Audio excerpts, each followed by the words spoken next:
เงินมีคำแต่ประท้วงกันเดือดร้อนกันขึ้นคนหูคนเล็กคนฉลาดคนจบเงินจบสูงก็คิดอย่างได้ประสมปรารถนาเหมือนกันเพราะฉะนั้นตัวอย่างมันย่อมจะได้พ่องบ่ได้พ่องซื้อหวยจะถูกทุกใบก็บ่ได้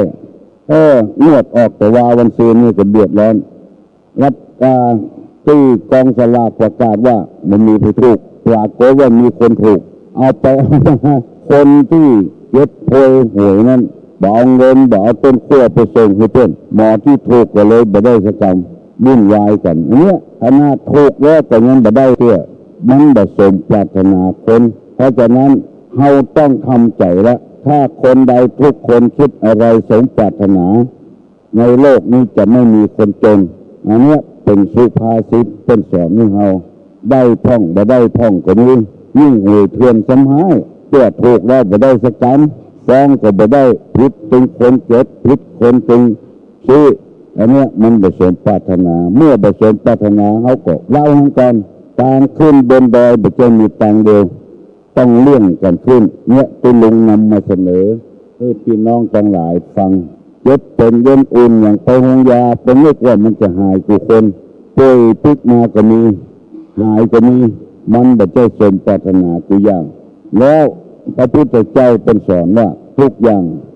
มันมีความเปลี่ยนแปลงมันเป็นทุกข์อนิจจังทุกขังอนัตตาไงล่ะความเป็นของไม่เที่ยงความเป็นทุกข์ความบ่จะเกิดจะตนเพราะฉะนั้นต้องทำใจได้ละลูกมันบ่จะดีกูคนจะให้กูคนบางคนก็ดีบางคนก็ให้ก็ต้องสลับเปลี่ยนกันไปให้คนเอาทำใจให้คนเอามีความสุขเดี๋ยวมีทุกข์ในสิ่งเหล่านั้นวันนี้มีกรรมแห่งกรรมนี่ว่าเรื่องราวต่างๆที่เกิดขึ้นในโลกนี้เพราะมนุษย์เป็นผู้สร้างเรื่องราวต่างๆที่เกิดขึ้นในโลกนี้เพราะมนุษย์เป็นผู้สร้างขอว่าทำการเมื่อเรื่องราวต่างๆที่เกิดขึ้นในโลกนี้เพราะมนุษย์เป็นผู้สร้างเพราะมนุษย์เป็นผู้สร้างมนุษย์จึงรับเคราะห์รับกรรมสิ่งเหล่านั้นคือหมายความว่าถ้าเราบ่สร้างมันก็บ่มีเรื่องเกิดขึ้นมาถ้าเราสร้างมันก็ย่อมจะมีเรื่องเกิดขึ้นมาเอากันง่ายๆว่าถนนมันบ่เคยมีกันเพื่อมันก็มีปัญหาเรื่องการไปกันมาแต่ปัญหาเรื่องถนนนั้นบางทีก็คุกคักไปยากมายากเพราะคนมันแต่งขึ้นมามันก็ย่อมลุกของมันหัวอยู่ในบ้านดีๆไม่ก้นก็ใส่ถ้าเอาแบบแต่งหัวไม่ก็บกก้นก็ใส่หัวผัวเมียอยู่กับกันเพราะผัวเป็นคนสร้างเอาเมียเพราะเมียเป็นคนสร้างเอาผัวลูกเกิดขึ้นมาแทนเพราะพ่อแม่เป็นคนสร้างลูกเพราะฉะนั้นมันจึงซัดมันเวียนกันพ้องเป็นธรรมดาใครมีลูกดีใครมีลูกบดีอยู่ที่คนเขาเป็นคนสร้างขึ้นมาเมื่อเขาสร้างขึ้นมาแล้วทุกอย่างเขาต้องรับผิดชอบเมื่อปัจจุบันนี้ตู้ลงไปโรงพยาบาลไปได้ยินที่ต้นอู้กันพยาบาลก็อู้คนไข้ก็อู้ว่าอย่างไรตู้ลงนำมาคิดเขาบอกว่าแต่งงานแบบมีลูกเนี่ยเป็นโจกของคนแต่งงานแล้วมีแบบมีลูกเป็นโจกของคนกระจายก็บอกว่าลูกเกิดมานี่ไม่ได้รับดีงานดีเอาฟังแล้วถ้าเอาว่าเรื่องราวต่างๆที่เกิดขึ้นในโลกนี้เพราะมนุษย์เป็นคนสร้างมันจะบบเบิ้นกันมันจะประจมกันเพราะว่ามันเกิดจากเราเป็นคนสร้างมันขึ้นมาเราต้องรับผิดเตยรับชอบเตยคำว่ารับผิดชอบเนี่ยมันไม่ใช่กรรมเดียวกันมันมีสองกรรมผิดเขาก็ต้องรับชอบเขาก็ต้องรับลูกเกิดมาใหม่ๆบ่ได้รับบ่ได้นอนเขาต้องเป็นคนรับลูกเกิดมาเราต้องเป็นคนรับผิดเตยละอ่อนไงหน้าตาบานขึ้นมามันดีขึ้นมาเขาก็รับชอบเตยเหมือนกับนายกมีพ่อมีแม่ก็ดีใจเตยที่ลูกเกิดมาเป็นนายกเป็นสรรเสริญเป็นเยินยอว่าแม่เป็นคนดีลูกเกิดเป็นนายกลูกเกิดมาเป็นรัฐมนตรี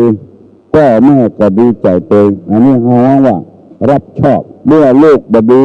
พ่อแม่ปฏิเสธไม่ได้ จำเป็นต้องบดีด้วยกันต้องรับผิดชอบด้วยกันเพราะเราเป็นคนสร้างขึ้นมาของใจไม่สอยกูยังเมื่อมนุษย์มันสร้างขึ้นมาแล้วความแตกความสลายย่อมบังเกิดขึ้นแน่นอนมันมีวิธีเดียวถ้าเราแบบใครรับผิดรับชอบกับลูกก็ไม่ต้องแต่งงานไม่ต้องแต่งงานไม่ต้องเอาผัวไม่ต้องเอาเมียอันนี้แน่นอนได้อยู่ดีกินดีกรณีที่จากนี้ก็ได้ยินข่าวลงลูกเกิดขึ้นมาไปจ้องไว้ในห้องน้ำขันในถังน้ำในห้องน้ำตายก็เพราะมนุษย์เป็นผู้สร้างขึ้นมาแล้วมนุษย์ไม่รับผิดชอบสิ่งทำกรรมฐานอุบาทอุข้อสอนให้คนเหล่านี้ต้องรับผิดรับชอบลูกเกิดมาละผัวเมียละกันเอาไปโยนให้พ่อให้แม่อันนี้คือการขาดจากการปฏิบัติธรรมเอาไปโยนกันที่ต่างๆวัดเนี่ยเป็นที่รับรองขยะเป็นกองบุญโดยกองบาปเลยกองบุญนี่ก็คือศรัทธามาทำบุญต้องหัดผิดหัดชอบกูหลังคาเฮือนเพราะว่าเฮามีวัดก็เท่าแม่เท่าป้อมอนแม่มอนเป็นคนสร้างวัดสร้างวาไว้กินไม่ปานสืบลูกสืบหลาน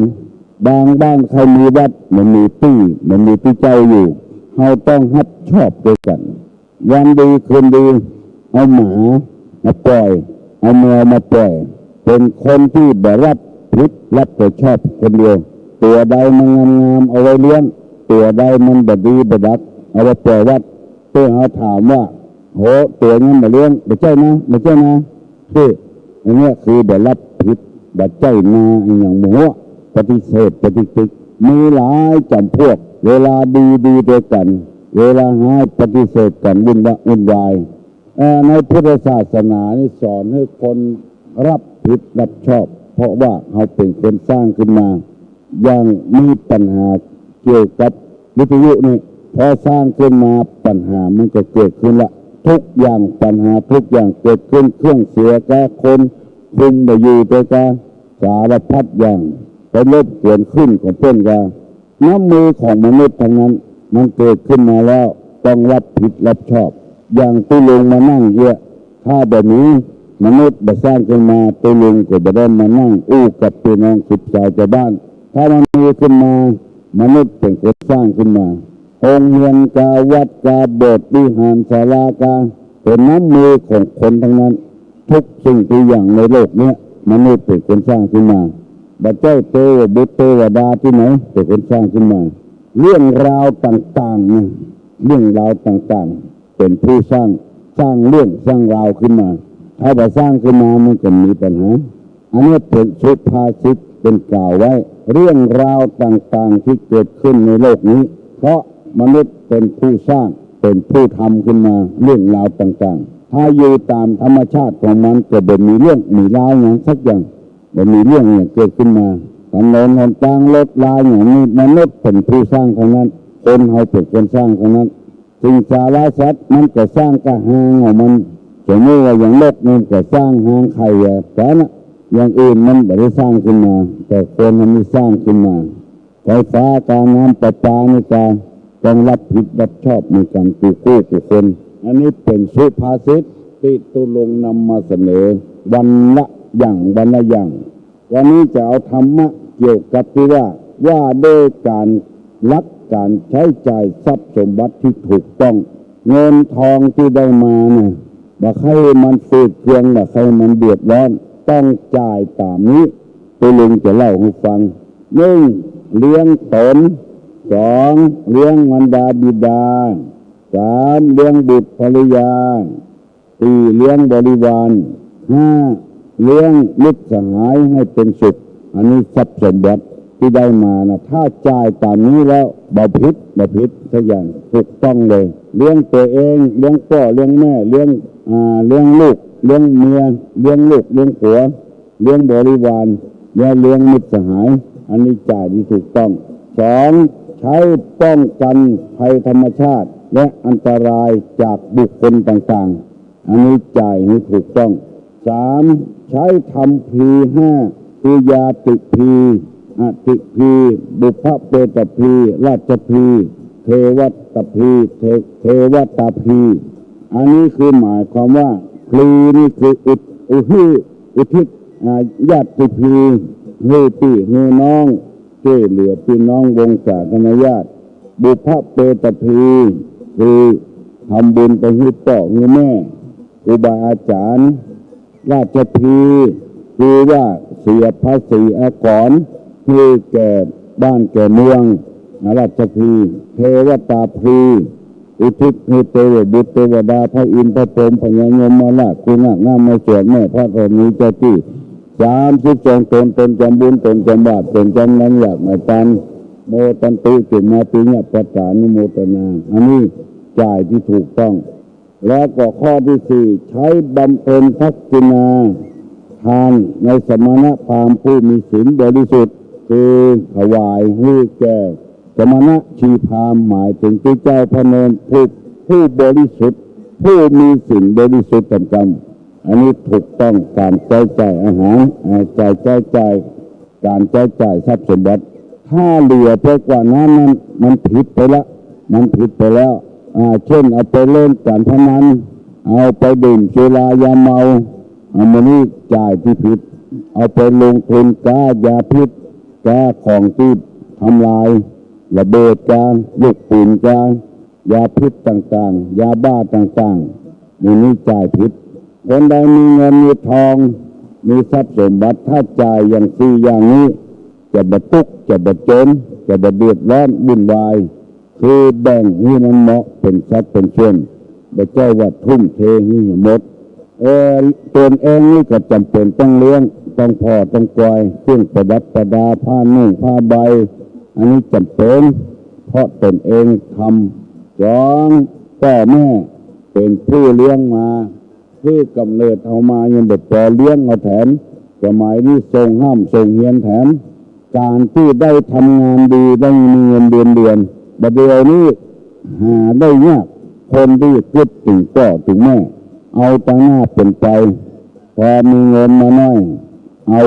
ดาวรถจานดาวตู้เย็นจานดาวเครื่องใช้ไม้สอยจานแต่คิดเป็นหาพ่อหาแม่ว่าที่เขาได้ทำงานมานี่เพราะไผมีจักหลายรายที่ตังวัดได้ส่งไปเพราะว่าเมื่อหนุ่มเมื่อน้อยทุกข์ยากลำบากลำบนพ่อแม่เอามาฝากไว้พยายามส่งเขาถึงจะลูกจะหลานก็ตามพอได้เงินได้ทองพองได้งานทำมาลืมอยู่แล้วลืมบัตรลืมบานลืมสถานที่เพราะฉะนั้นเพิ่นจึงบอกคือว่าเลี้ยงบิดาเลี้ยงมารดาเลี้ยงบิดาอย่าไปลืมสิ่งเหล่านี้พอมีเงินมาสักวัน2 วันซื้อรถมานี่ผู้เจ้าเจนทั้งที่ผู้เจ้าเป็นคนส่งก่อเข้าเฮียนแล้วมีงานทำได้แล้วก็ลืมบัตรลืมวาลืมสถานที่ทำงานคนนี้ลืมไปหมดอันเนี้ยมันแบบถูกต้องเช่นว่าถ้าถูกต้องก็ควรจะเลี้ยงพ่อเลี้ยงแม่เลี้ยงครูบาเลี้ยงภรรยาเลี้ยงบุตรเพราะว่าเราแต่งงานถ้าเป็นพระจายก็เลี้ยงไม่มีก็เลี้ยงพระจายแล้วเกิดลูกเกิดมาก็จำเป็นต้องเลี้ยงอย่าไปทุ่มเทคนอื่นฝากคนอื่นบางตัวก็ปิดทองหลังพระลูกยังห้ามได้เงินเพราะคนอื่นพยายามปกปิดไม่ให้ลูกว่าคนอื่นเป็นคนส่งคิดว่าตัวเองพ่อแม่เป็นคนส่งก็มีพยายามปกปิดตลอดเวลาไม่ให้ลูกให้หลานได้รู้นี่ก็มีหลายอย่างเพราะฉะนั้นเราเกิดมาแล้วเราต้องรับผิดรับชอบเลยเลี้ยงบริวารหมายถึงว่าคนทำงานในบ้านของเราจำเป็นต้องเลี้ยงต้องพอต้องไกลและเลี้ยงมิตรสหายมิตรนักมิตรเป็นสุขแต่นั้นมิตรสหายนี่ก็จัดสำคัญเพราะว่าได้คบหาสมาคมกันแล้วก็ใช้ป้องกันภัยธรรมชาติและอันตรายจากบุคคลต่างๆคือหมายความว่าภัยธรรมชาติอันตรายจากบุคคลต่างๆจำเป็นจะต้องใช้เงินใช้ทองที่ถูกต้องมันจะเกิดขึ้นกับตัวเราแล้วก็ทำบุญอุทิศ มีญาติมีพ่อมีแม่มีพี่มีน้องบุพเพตพีราชพีเนี่ยถนนต้นแต่งให้รถใจรถเดินถนนจะดีก็ด่าเพิ่นเวลาจะเสียภาษีค่ารถเดือดกระเมาะเดินกระเมาะอันนี้คือคนให้บอกเข้าใจมันจำเป็นจะต้องฮื้อบ่ฮื้อจะได้เข้าใจของเพิ่นอย่างเพิ่นมาเก็บไฟฟ้าเนี่ยบางคนเดือดไฟฟ้าแปลงหัวอย่างแปลงหัวถ้าเราบักให้ฮื้อมันแปลงบักให้เชียงเงินเชียงทองเราก็บ่ต้องใจโกงมันกล้าเถียงมันก็หมดเรื่องเดือดก้านน้ำแปลงกับไฟแปลงอย่างนี้เป็นต้นให้ความสะดวกกับเราตัวอย่างแล้วเราถึงเวลาเราจะจ่ายเงินไปเดือดไปบนบอกให้ความสะดวกกับต้นหลายคนแล้วมาสอที่วัดไปเก็บค่าไฟฟ้ามาเดี๋ยวนี้ต้นแบบนี้เก็บละเพราะว่าคนด่าคนที่ไปเสียคนเดียวคนใดไปเสียไปกดตัดมองอย่างเดียวเจนเดียวจากที่เขาบอกมาเก็บเงินบ้านก็เพราะเนี้ยเพราะคนอย่างเนี้ยเดี๋ยวมีราชพีระเบียบนี่คนมาเก็บสตางค์คนเก็บสตางค์กับไฟนี้เขาบอกหูเรื่องยังต้นใจเขามาเก็บเขาก็มาเก็บเดี๋ยวนี้เดี๋ยวที่เก็บละเพราะมันโดนด่ากับคนมันมีราชพีนี่ที่ดินภาษีที่ดินก็จำเป็นต้องเสี่ยงให้รัฐบาลเขาเพิ่มควบคุมเกิดจากคนมันมีสิ่งมีธรรมเนี่ยแต่ก่อนนี้แบบนี้ให้นาสาโทนี่แบบมีสค1แบบมีนส3แบบมีโฉนดเอาดอกเอื้อมหมายนาเนี่ยเป็นเขตเป็นแดนนาไผ่นามันเป็นมือเลขดอกเอื้อมหมายนาสารตะแล้วก็ใช่อย่างก็แสดงว่านาไผ่นามันเดี๋ยวนี้ต้องมีสค1มีนส3นส3เอาไปการันตีเอาไปนี่อย่างก็จะได้ต้องเอาโฉนดกันก่อนมือเนี้ยมันเกี่ยวกับคนที่ขาดศีลขาดธรรมเนี่ยในสมัยโบราณนี่เป็นนาไผ่นามันเอาดอกเอื้องหมายไว้เนี่ยและเทวตาพีอุทิศคือเทวบุตรเทวดาไผ่เป็นเทวบุตรเทวดาก็เป็นมีไผ่ก็มีพ่อมีแม่บุคคลผู้ที่ทำประโยชน์ให้แก่สังคมมีหิริมีโอตตัปปะมีความอายความกลัวต่อบาปบักกล้าทำบาปเป็นที่แจ้งที่รับหลังนั่นก็เป็นเทวดาวันนี้ได้นำมาเสนอให้พี่น้องทั้งหลายได้รับทราบว่าถ้าจ่ายเงินตามนี้แล้วเป็นกุศลเป็นบุญของใครของมันแล้วใช้บำเพ็ญทักษิณาทานในสมณพราหมณ์ผู้มีศีลบริสุทธิ์อันนี้คือจ่ายเงินจ่ายทองที่ถูกต้องตัวลุงได้นำเอาธรรมะในทางพระพุทธศาสนามาเสนอให้พี่น้องวงศาคณะญาติปู่ป้าน้าอาศรัทธานาบุญทั้งหลายหลายอย่างด้วยกันเพื่อเอาได้อยู่อย่างธรรมชาติว่าเรื่องราวต่างๆในโลกนี้มนุษย์เป็นคนแต่งขึ้นมาเป็นคนสร้างขึ้นมาเมื่อแต่งขึ้นมาเมื่อสร้างขึ้นมาแล้วมนุษย์จะต้องเป็นคนรับผิดรับชอบขี้ค้านบักให้รับผิดรับชอบจะอยู่อย่างธรรมชาติอยู่อย่างธรรมดาไม่ต้องแต่งต้องไปขึ้นมาเหมือนกับนกเนี่ยอยู่อย่างธรรมชาติของมันแต่งหางมันใครแล้วมันเกิดแล้วมันก็ไปที่อื่นแทนไปแต่งที่อื่นแทนง่ายเดียวบรรณักบรรณาปาปานตะแดงเจ้าการรับผิดชอบเพราะเป็นน้ำมือของมนุษย์น้ำมือของเฮากันพูดของเฮาเจ้ากันอยู่บ้านใดก็เจ้ากันพนมมือขึ้นเนอตุลุงจะฮือปอนแล้วอายุวัฏโกธนวัฏโกสิริวัฏโกยัสสะวัฏโกปะละวัฏโกวันนะวัฏโกสุขะวัฏโกโหตุสัพพตาทุกขโลกาพญาเวลาโศกาจันตุจุปัตตวาอเนกาอันตรญาปิวินาสันตุจเตจสาใจญะสิทธิธนังลาพังโสถีภะกัญญังสุขังพลังสิริอายุจวันโนจะโภกังวุฒิจยะสวาสตาวาสาจะอายุจจีวะสิทธิภวันตุเตวุธาปจายโนจตตาโลธรรมาวัฏันติ